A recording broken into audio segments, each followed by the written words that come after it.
PAX. Journey Home. Chapter 37.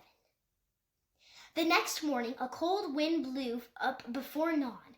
It whipped the blossoms off the redbuds, turned the river, and ruffled even the heavy hemlock boughs.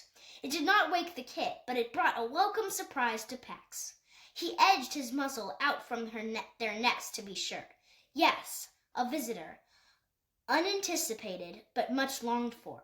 He quivered, his tail wagging faster and faster, until a moment later he burst out of the bush and tore down the hill to meet Bristle's brother. Runt returned the joy in PAX's greeting, and the two play wrestled the way they had since the very first day they had met. "My family?" PAX wanted to know afterward, as they lay side by side in the sun, scenting each other for news.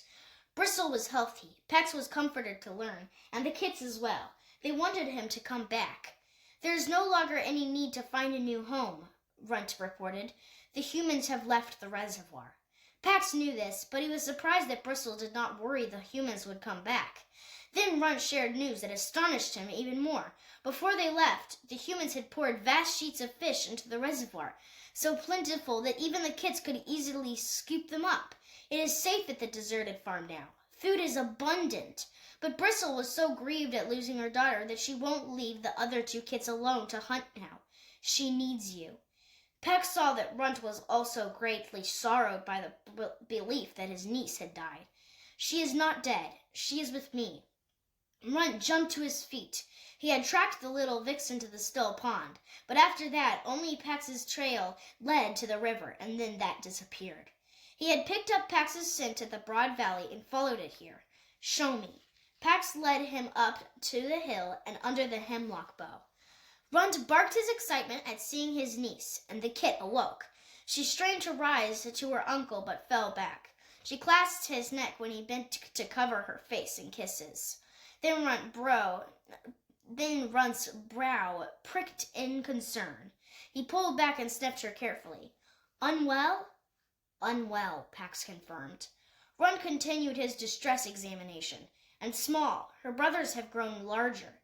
The kit pricked her ears at the news of her brothers. "The slight one is tall now, and quick. The other is still stocky and twice the size of this one, and they are strong." Runt related a game of ambush they liked to play with him, the heavier one jolting up suddenly beneath his belly, their rangy brother leaping onto his back. They are consistently tumbling and leaping and testing their mother's patience. The little kit followed with rapt delight.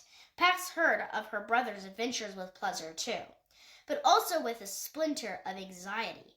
He gazed down at his daughter. She was awake less and less each day. She seemed even frailer now, her chest rising shallowly with each breath. Her left paw, curled to her throat, trembled. PAX dropped down beside her and wrapped his brush around her, and she began to purr. PAX darted outside. His daughter needed to eat. He would see that she ate today. He hunted for a few minutes in frustration, but found nothing but an earthworm. When he brought the meal in, she turned away. PAX left again and brought in a few moldy acorns. This kit snuggled closer to her uncle and refused the morsel. "She wants eggs," PAX reported to Runt. "There are no eggs here. No game at all." "There are eggs at the Broad Valley and at the deserted farms. We'll travel home together," Runt urged. "Bristle is waiting." "Were there fires on your journey?" PAX wanted to know. "Charred land, but no fires."